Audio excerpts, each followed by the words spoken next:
adjust sound volume and tone control to achieve the most pleasing and clearly understood voice quality.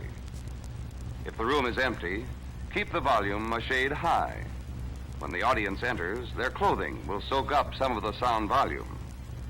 Now, if you shut off the projector, when the white dots flash on the screen, the picture will be in starting position. That's all, and thank you.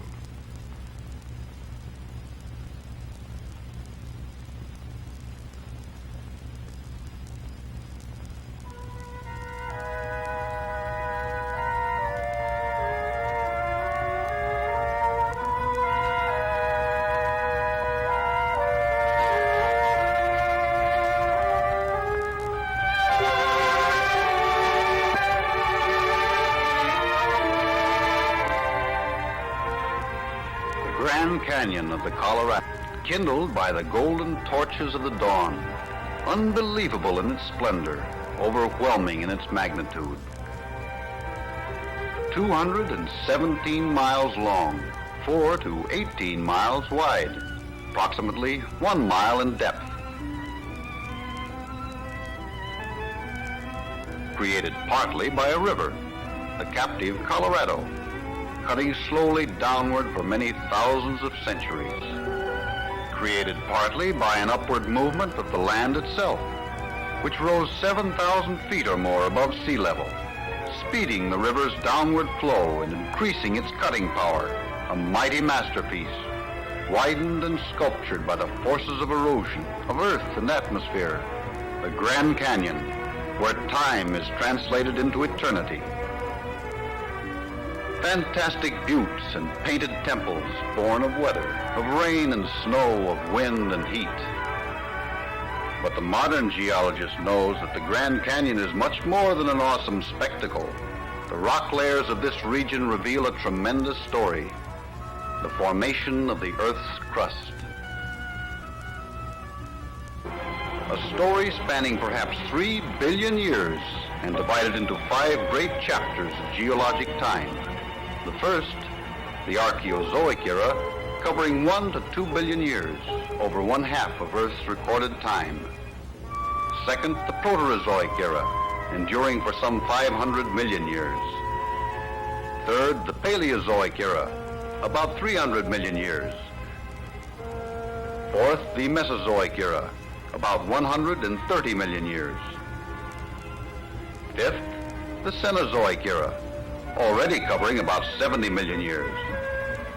This last era in geologic time is still going on, marked during its latter stages by the advent of man, who numbers his history in mere thousands of years.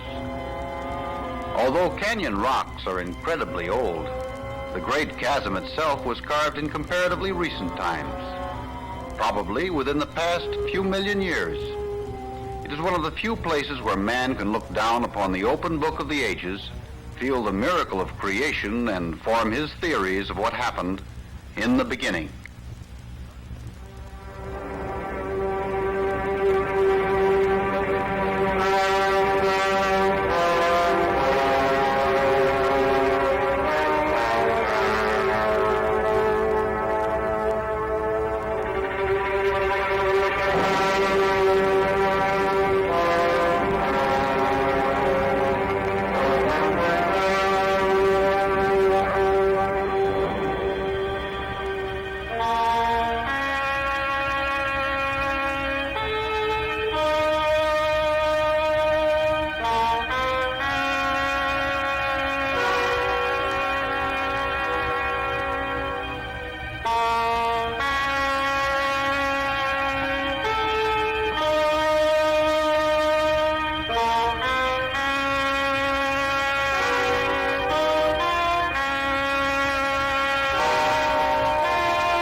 In the beginning, there was chaos and inferno,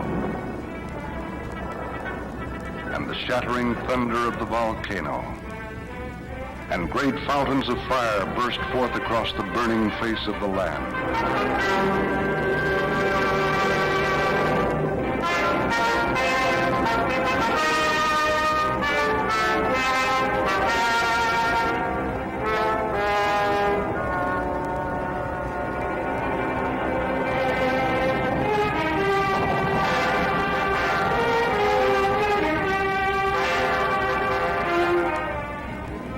lakes of molten lava loosed their flaming floods over the tortured earth, and everywhere there was fire, and more fire, and the earth was a gigantic cauldron of fire.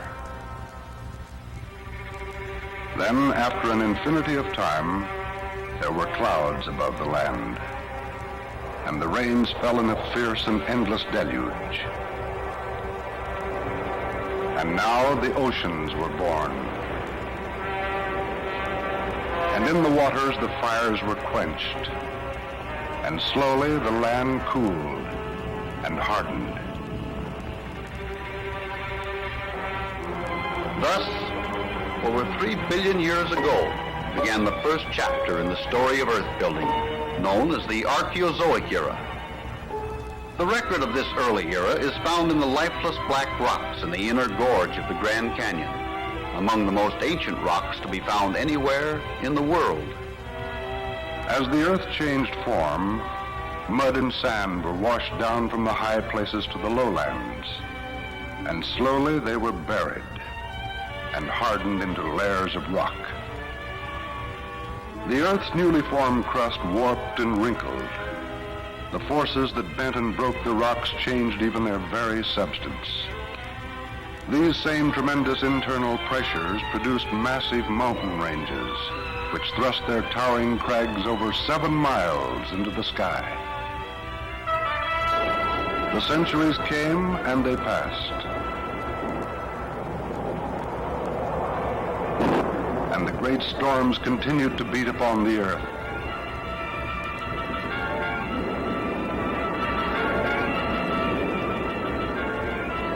Wearing down the high mountains. Slowly through eternities of time, until finally the mighty peaks were gone, and only a vast and empty plain marked the memory of their passing.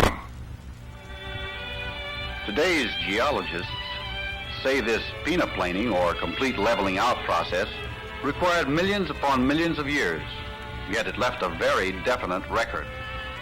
In that black schist wall of the Grand Canyon inner gorge are the roots of those vanished mountains. The flat top of the schist wall, plainly marked, is today's evidence of the existence of that primeval plain. All this was long before the time of the river, long before the time of the Grand Canyon. Similar cycles of mountain building and wearing away have always occurred over all parts of the earth, but at varying geologic times. The Archaeozoic era came to a close, to be followed by the second chapter in the story of Earth building, the Proterozoic era.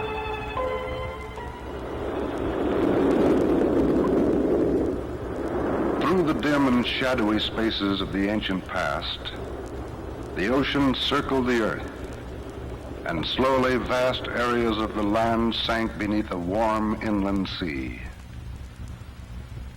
And the thundering storms kept at their ceaseless work.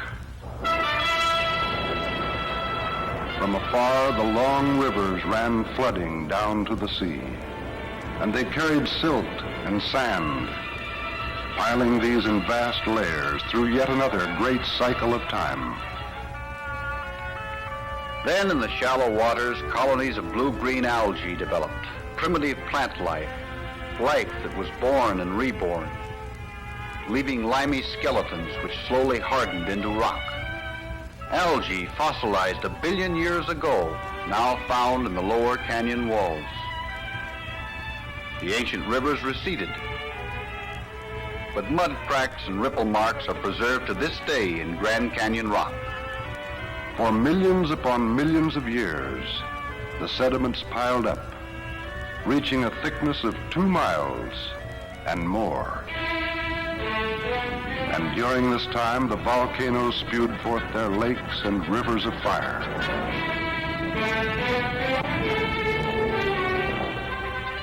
In the Grand Canyon region in this second era, the horizontal beds of rock were fractured and broken. Gigantic blocks were tipped and tilted, forming new mountains of medium height, long slope and steep escarpment. More centuries passed, many more. And the slow, slow workings of the waters wore away these mountains also. waters were stained with mud. As if with the very lifeblood of the ranges they destroyed. Until time and the waters had swept away the mountains. In some places, leaving nothing, not even history. 500 million years completely gone. Down near the bottom of Grand Canyon, there is a great unconformity, or gap in the record, where light-colored rocks of the third era rest directly on dark rocks of the first. The second era rocks were completely eroded and washed away. Then, some 500 million years ago, began the third chapter in the story of the Earth, the Paleozoic era.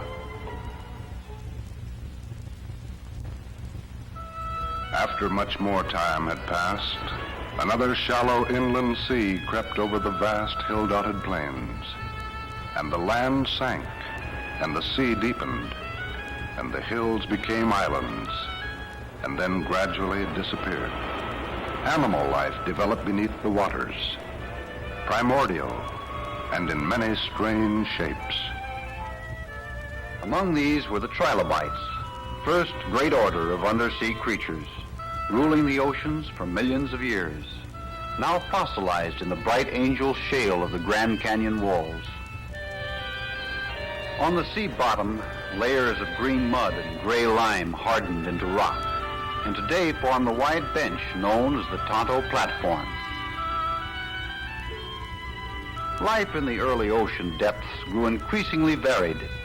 Then and throughout the geologic ages to come, such plant and animal life provided the organic material from which the world's petroleum was formed.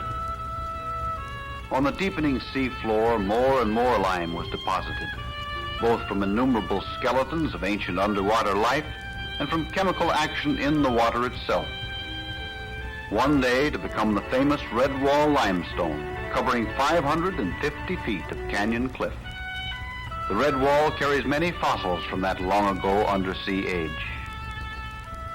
In the dark realm of the marching ages, the mighty pendulum of time swung slowly on its fathomless course, and the sea receded, and the earth underwent yet another period of change.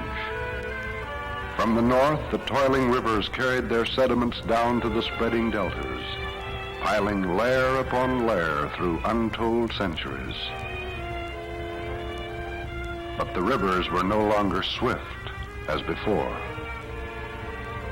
These thick layers of mud and red sand spread over a vast area and eventually hardened into rock to become the tremendous red beds of Supai sandstone and Hermit shale, which today form 1,100 vertical feet of the Grand Canyon wall. From this period, records of life on land are meager. A fern, fossilized in ancient rock, an evergreen frond from some vanished forest, a large insect wing remarkably preserved, the tracks of some four-footed salamander-like amphibian lost in antiquity. As the Paleozoic era, or third chapter, approached its end, the climate of the canyon region became progressively more desert-like. These were times of burning earth and burning sky, of long drought, of desolation. And great sandstorms blew like maddened banshees across the dry and barren deserts, blotting out the sun with their ghostly singing, building the ever-changing dunes, burying the red deltas with mountains of smothering sand. And there were mysterious tracks on the dunes, signifying life even here. Tracks which today are frozen in stone. Eventually, the sea again encroached, gradually burying the massive dunes beneath its waters. The proof of these ancient dunes lies in the canyon's belt of white coconino sandstone, 300 feet of towering wall, a wall which once was wind-blown. The angular layers of the rock are exactly like those in a cross-section of a modern sand dune. Meanwhile, the advancing sea was gradually covering the Grand Canyon region. It was a warm, shallow sea, and in it, life slowly developed new forms, some very similar to those of today. A clamshell left by the tide, now fossilized. Lamp shells, also preserved in stone. A sea snail, and other oddly familiar sea life. The canyon's rim rock, that final 800 feet of soaring Kaibab limestone, carries many traces of the Paleozoic world. Then, some 200 million years ago, the fourth great chapter in Earth building began, the Mesozoic era. Much time had gone. Much was to come. And once again the sea withdrew. And the rivers and streams brought down new sediments. And the floods that came down from the forested hills carried great trees to the plains below. The trees were buried and became stone, to be exposed after millions of years as the petrified forest in the painted desert. Agate, jasper, carnelian, jeweled magic of the centuries. Then in the west, the earth shook and new mountains were formed, cutting off the rain-laden winds and drying up the land below. And the earth lay parched and dying. The far winds gouged at the mountains with knives of sand.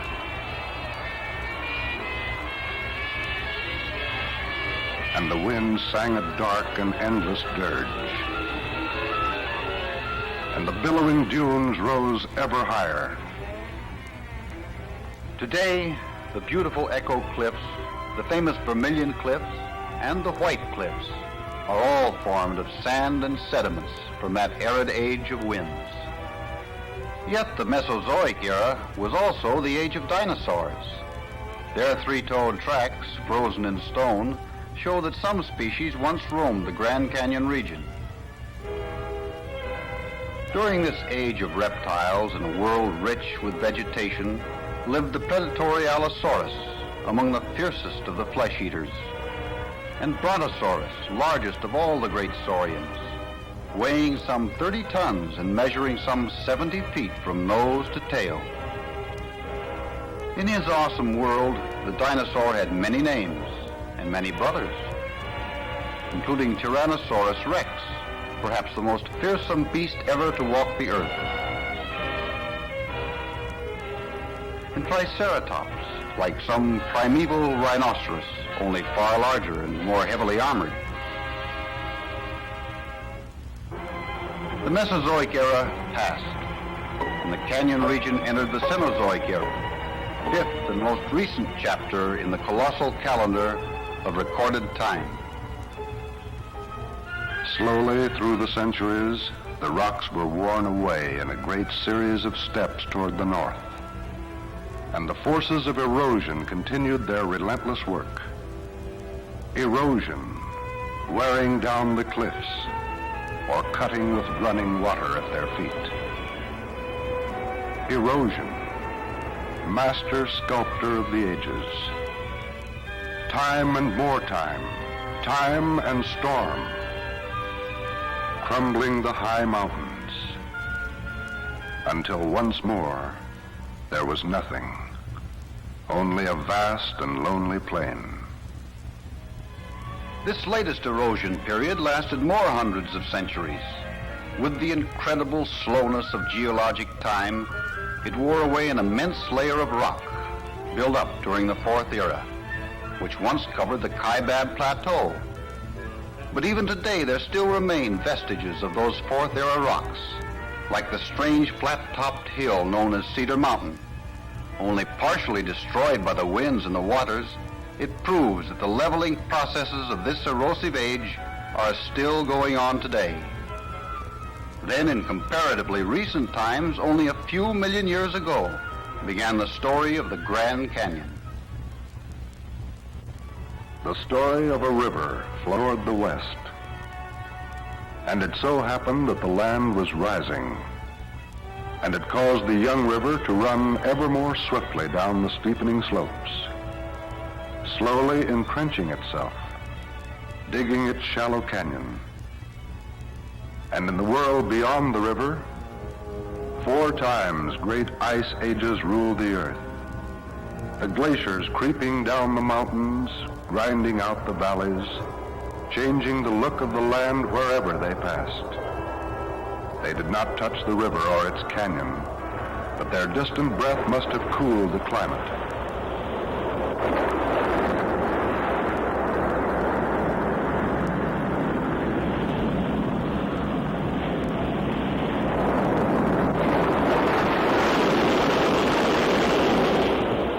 And their melting ice created many tributaries which flowed down to meet the river. Flowed down to that king of rivers, which one day would be named the Colorado.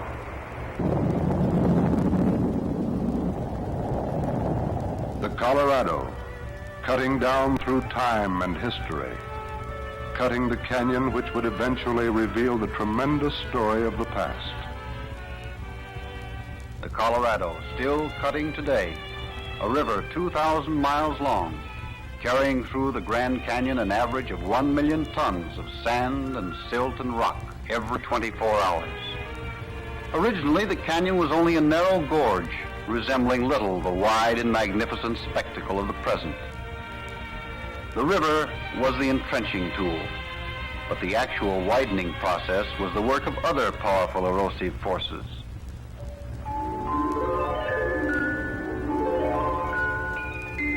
Following the constant cycle of the seasons, the snows of many winters fell upon the earth. And the canyon rims were white with bitter cold. With the spring, the snows melted, and everywhere the land was thawing, and the music of the waters made a singing symphony.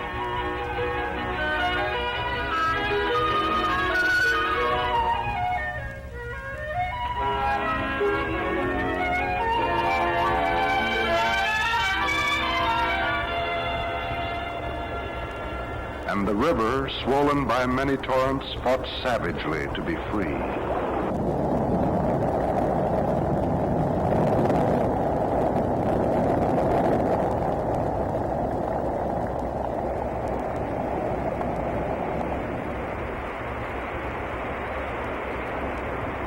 The river roared higher like a thing alive, swift and surging in its power.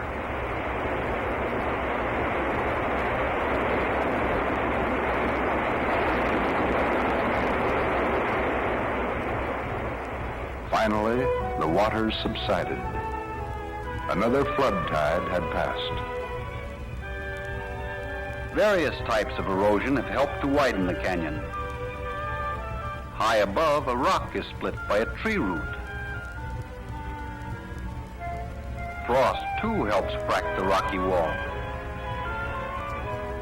And always there's water, its work never done, seeping and forever wearing away. The eternal destroyer of cliff and hill and mountain. Water, scooping out the life of the rock, undercutting from below. Even the lichen plant is erosive, etching away the rock with its own acid. All of water's allies, wind and sand, snow and sun, working through those vast infinitudes of time, helped widen the Grand Canyon to that awesome immensity of today, as much as 3 billion years of earth building.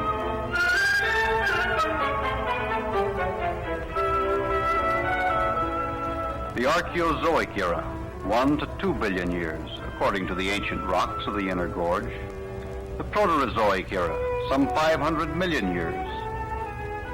The Paleozoic era, some 300 million years more, the time of the Red Wall. The Supai and Hermit formations, the Coconino sandstone, and the Kaibab rimrock. The Mesozoic era, some 130 million years, with its strange Cedar Mountain. The Cenozoic era, already covering about 70 million years, each time the San Francisco Peaks were formed. South of the Grand Canyon in the San Francisco Peaks area, 3 periods of volcanic action are evident. The first occurred some 1 million years ago, the last 1,000 years ago. And yet another time, smoke and fire rose out of the trembling earth.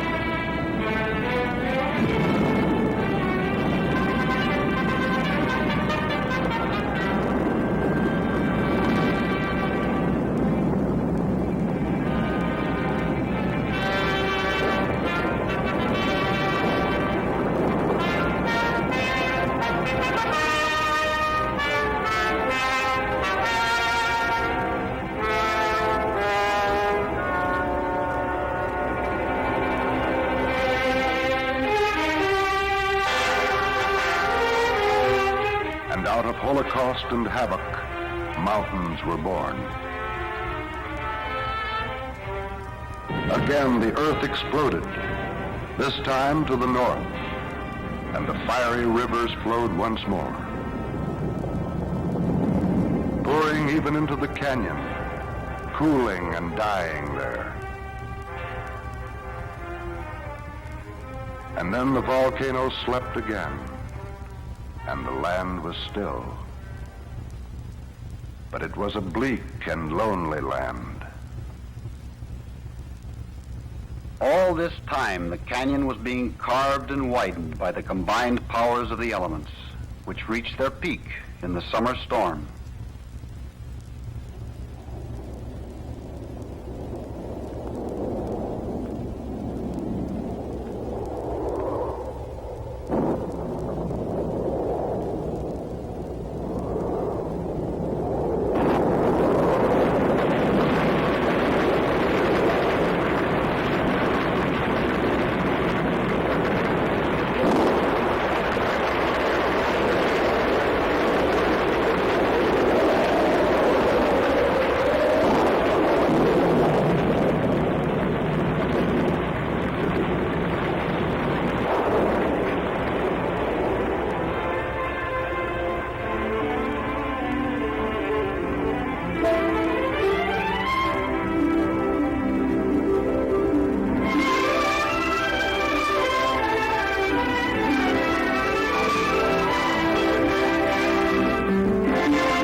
And so the carving of the Great Canyon continues, year by year, century by century, and on into the fading mists of eternity.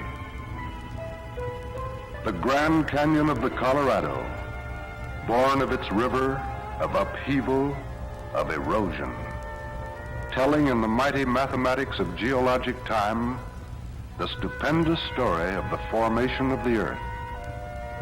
The story written in the fire of the volcano, in the rock of the ages, in the tides of the oceans, in the endless flow of the rivers and the whirling spaces of the universe, when man was still some 3 billion years away in that long ago beginning.